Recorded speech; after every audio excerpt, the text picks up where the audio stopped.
कक्षा 8वीं के सभी विद्यार्थी ध्यान दें। आज की इस क्लास में सामाजिक विज्ञान के अध्याय 8 का 5वां प्रश्न हम इस वीडियो में कंप्लीट करेंगे। तो मैं आपको पूरे महत्वपूर्ण प्रश्न बता रही हूँ। तो हम 2 प्रश्न आज इस वीडियो में कंप्लीट करेंगे। 5वां प्रश्न रहेगा आपका, जेम्स मिल के अनुसार ब्रिटिश शासन से पहले भारतीय समाज की स्थिति कैसी थी। तो आपका जो प्रश्न है वो एक बार फिर से पढ़ लीजिए कि जेम्स मिल के अनुसार ब्रिटिश शासन से पहले भारतीय समाज की स्थिति कैसी थी।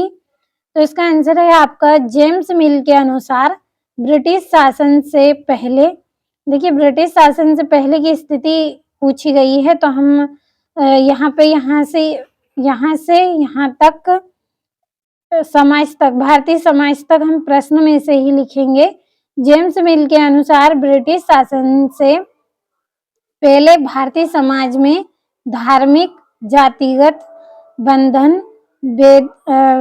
भेदभाव, अंधविश्वास आदि का प्रभाव था। तो जो जेम्स मिल के अनुसार क्या है, जो ब्रिटिश शासन था उससे पहले जो भारतीय समाज की जो स्थिति थी वो कैसी थी, धार्मिक स्थिति थी और जातिगत स्थिति रही और बंधन, भेदभाव, अंधविश्वास आदि का प्रभाव इसमें देखने को मिला था।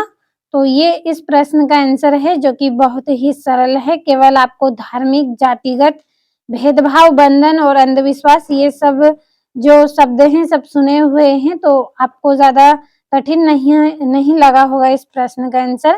तो अच्छे से नोटबुक में नोट कर ले और कंप्लीट कर ले। केवल इन वर्डों को ही आपको याद रखना है।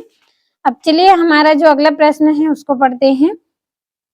तो ये आपका 6वां प्रश्न है, भारतीय इतिहासकारों ने भारतीय इतिहास का विभाजन किस प्रकार किया था।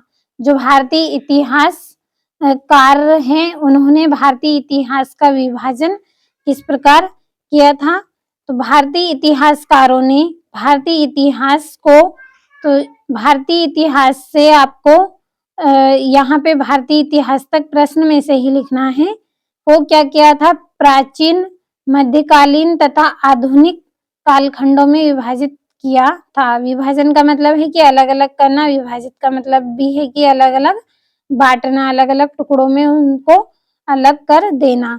तो भारतीय इतिहासकारों ने क्या किया था, भारतीय इतिहास को प्राचीन काल में बांट दिया और मध्य काल में बांट दिया तथा आधुनिक कालखंडों में उनको विभाजित कर दिया था।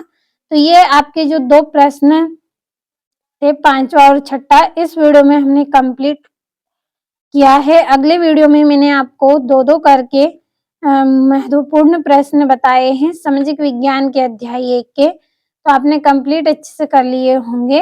तो यहाँ से भी आपको स्क्रीनशॉट के माध्यम से अपनी नोटबुक में नोट कर लेना है और अच्छे से कंप्लीट कर लेना है। तो अगले वीडियो में हम अन्य महत्वपूर्ण प्रश्न को पढ़ेंगे, उसमें भी मैं आपको 2 प्रश्न बताऊंगी। जब तक इनको अच्छे से कंप्लीट कर ले।